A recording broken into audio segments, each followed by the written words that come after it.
आजादी का अमृत महोत्सव।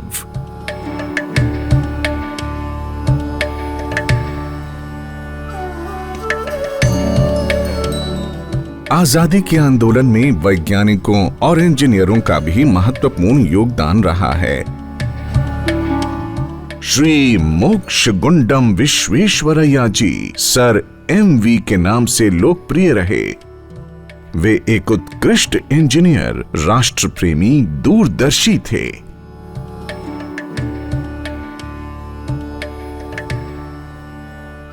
पंद्रह सितंबर 1860 को कर्नाटक के मद्दनहल्ली गांव में शिक्षक एवं संस्कृत विद्वान श्रीनिवास जी व गृहिणी वेंकट लक्ष्मण जी के घर मोक्षगुंडम विश्वेश्वरैया ने जन्म लिया। जब विश्वेश्वरैया 15 वर्ष के थे तभी श्रीनिवास जी का निधन हो गया। आर्थिक तंगी व अल्प संसाधनों के उपरांत भी विश्वेश्वरैया अपने लक्ष्य को साधने में जुट गए। मोक्षगुंडम विश्वेश्वरैया ने बेंगलुरु में BA की डिग्री प्राप्त की। इसके बाद पुणे के इंजीनियरिंग कॉलेज से LCE और FCE परीक्षा में प्रथम स्थान प्राप्त किया। योग्य भारतीयों एवं समकालीन वैज्ञानिकों के काम में अंग्रेजी शासन की अड़चनों के बीच विश्वेश्वरैया जी ने दूरदृष्टि रखते हुए खामोशी के साथ राष्ट्रहित में काम किया। विश्वेश्वरैया जी ने तत्कालीन बॉम्बे सरकार के लोक निर्माण विभाग में सहायक अभियंता के रूप में अपना कार्य आरंभ किया। उन्होंने नासिक में काम करते हुए धूलिया शहर के लिए पानी आपूर्ति सिस्टम बनाया। उनके अंग्रेज ऑफिसर SG पालिसर सर MV को कतई पसंद नहीं करते थे, किंतु उनके काम से खुश होकर पालिसर जी ने ही उन्हें उस परीक्षा में बैठने की अनुशंसा की जो ब्रिटिश सरकार के अंतर्गत किसी भी भारतीय के लिए एक सपने जैसी होती थी। विश्वेश्वरैया जी ने इसमें फर्स्ट ग्रेड रैंक प्राप्त किया। 1893 में सिंध के सुकूर में सर MV ने अपनी बुद्धिमत्ता और नवोन्मेषी विचार के द्वारा प्राकृतिक रूप से स्वच्छ जल संग्रहण के लिए नदी किनारे कलेक्टर वेल यानी कुएं बनाए, जिससे पीने के पानी की समस्या का समाधान हो सका। 1903 में पुणे के खड़गवासला जलाशय की ऊंचाई बढ़ाए बिना अधिक मात्रा में जल संचय के लिए स्वचालित स्लुइस गेट्स की प्रणाली विकसित की। इस प्रणाली को उन्होंने पेटेंट भी करवाया, किंतु इसकी रॉयल्टी का पैसा नहीं लिया। उन्होंने विदेशों में भी भ्रमण करके नई वैश्विक तकनीकें सीखकर संपूर्ण भारत में प्रयोग की और सहयोगियों को सिखाई।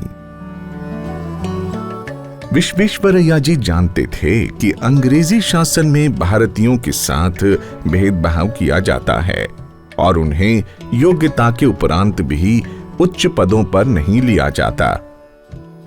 इसीलिए बॉम्बे प्रेसिडेंसी से स्वैच्छिक सेवानिवृत्ति लेकर 1908 में हैदराबाद के निजाम के आग्रह पर उन्होंने हिमायत सागर उस्मान सागर बांध के लिए काम किया। शहर को बाढ़ से बचाने के लिए उपयुक्त जल निकासी व्यवस्था बनाकर हैदराबाद को भारत के पहले नियोजित नगर के रूप में स्थापित किया। विश्वेश्वरैया जी की एक महत्वपूर्ण विशेषता ये थी कि किसी भी काम को करने से पहले योजना बनाकर पूरी तैयारी करते थे, फिर अपनी पूरी क्षमता के साथ समर्पित होकर लक्ष्य प्राप्त करते थे।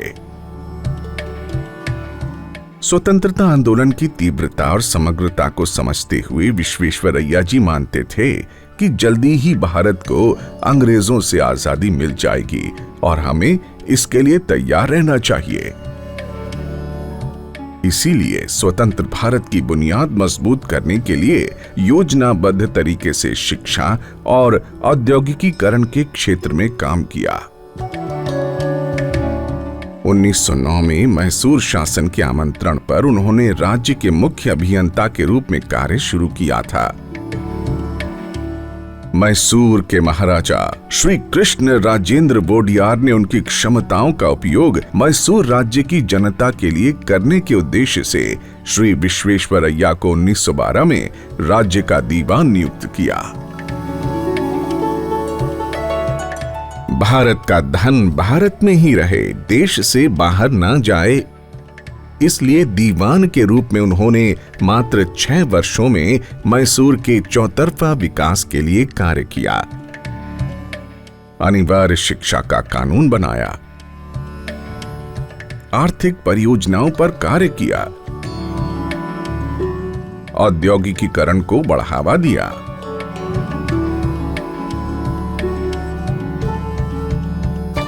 विश्वेश्वरैया जी का हमेशा ये प्रयास रहा कृषि और उद्योगों को एक दूसरे के पूरक बनाकर रोजगार वृद्धि के माध्यम से भारतीय लोगों का जीवन स्तर उन्नत किया जाए। उन्नत कृषि के लिए विभिन्न सिंचाई संसाधनों पर कार्य किया, मंडिया में गन्ने की खेती के लिए बढ़ावा दिया तथा बड़ी चीनी मिलों जैसे मैसूर शुगर कंपनी लिमिटेड की स्थापना की। विज्ञान की किताबें कन्नड़ भाषा में तैयार की जा सकें, इसलिए कन्नड़ साहित्य परिषद का गठन किया। बेंगलुरु चिक्कबल्लापुर लाइट रेलवे परियोजना शुरू की, रेलवे नेटवर्क का विस्तार भी किया। भद्रावती में Mysore iron and steel works परियोजना का आरंभ किया। कुछ समय बाद देश की सबसे बड़ी स्टील कंपनी टाटा स्टील को भी इसके साथ जोड़ा। इसी दौरान उन्होंने अपनी बचत के पैसों से बेंगलुरु में जयचामा राजेंद्र पॉलिटेक्निक कॉलेज की शुरुआत की। कृष्णराज सागर बांध परियोजना श्री कृष्णराज वोडियार और मोक्षगुंडम विश्वेश्वरैया जी की बहुत ही महत्वाकांक्षी योजना थी। मैसूर की जनता को इससे होने वाले लाभ अपेक्षित थे। अपनी संपूर्ण क्षमताओं के साथ विश्वेश्वरैया इस परियोजना के लिए समर्पित हो गए। ये बांध अभी तक मैसूर का सबसे बड़ा लैंडमार्क है। विश्व प्रसिद्ध वृंदावन गार्डन भी इसकी तलहटी पर बसा हुआ है। वे प्रत्यक्ष राजनीति से सदैव दूर रहे, किंतु गोपाल कृष्ण गोखले, एम.जी. रानाडे इत्यादि स्वतंत्रता सेनानियों से प्रभावित रहे। आर्थिक नियोजन के विषय पर विश्वेश्वरैया जी ने 20वीं सदी के शुरू में चर्चाएं भी की। इसी विषय पर उनकी पुस्तकें भी छपी। अपने एक भाषण में गांधी जी ने कहा, कृष्णराज सागर बांध की तरह भद्रावती आयरन वर्क्स विश्वेश्वरैया की देशभक्ति और रचनात्मक प्रतिभा को श्रद्धांजलि है, जिन्होंने अपना सारा समय और ऊर्जा राज्य की सेवा में लगा दी है, जिस पर पूरे भारत को गर्व है। Sir MV. 1938 से 1946 तक इंडियन इंस्टीट्यूट ऑफ साइंस से जुड़े तथा बहुत सी क्रांतिकारी योजनाओं पर कार्य किया। Aerospace engineering, metallurgy, electric lab इत्यादि बहुत से नए विभाग शुरू किए गए। HAL और प्रीमियर ऑटोमोबाइल्स को स्थापित करने में भी बहुत बड़ी भूमिका निभाई। प्रधानमंत्री नेहरू जी भी विश्वेश्वरैया जी के काम से बहुत अधिक प्रभावित थे। भारत में औद्योगिकीकरण और पंचवर्षीय योजनाओं में विश्वेश्वरैया जी के विचारों की छाप स्पष्ट नजर आती है। विश्वेश्वरैया जी को 90 वर्ष की आयु में भी बिहार में गंगा के पुल पर डिजाइन के बारे में सलाह के लिए स्वयं प्रधानमंत्री नेहरू ने बुलाया था। विभिन्न देशी विदेशी अवार्ड्स के अलावा श्री मोक्षगुंडम विश्वेश्वरैया जी को 1955 में भारत रत्न से सम्मानित किया गया।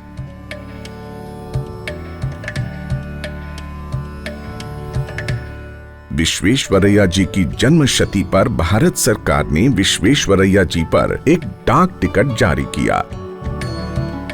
जन्म शती समारोह में नेहरू जी भी सम्मिलित होने के लिए पहुंचे थे और कहा, सर एम.वी. एक सपने देखने वाले विचारक और कर्मठ व्यक्ति हैं जो अतीत में नहीं खोए हैं, बल्कि हमेशा भविष्य के बारे में सोचते हैं।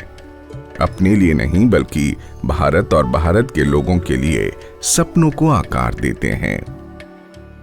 अपने जीवन काल के लगभग 70-80 वर्ष उन्होंने राष्ट्र निर्माण में लगाए। वे बहुत सरल व्यक्ति थे। 102 वर्ष की आयु में विश्वेश्वरैया जी ने 1962 में परलोक गमन किया। पैतृक गांव मद्दनहल्ली में उनका स्मारक और एक म्यूजियम भी बनाया गया। सर्वकालिक श्रेष्ठ इंजीनियर के रूप में प्रतिष्ठित श्री मोक्ष गुंडम विश्वेश्वरैया जी के जन्म दिवस 15 सितंबर को इंजीनियर दिवस के रूप में मनाया जाता है। भारत रत्न विश्वेश्वरैया जी के अमूल्य योगदान और जीवन से प्रेरणा लेकर युवा पीढ़ी अपने सार्थक प्रयासों से भारत के उज्जवल भविष्य को सुनिश्चित करती रहेगी।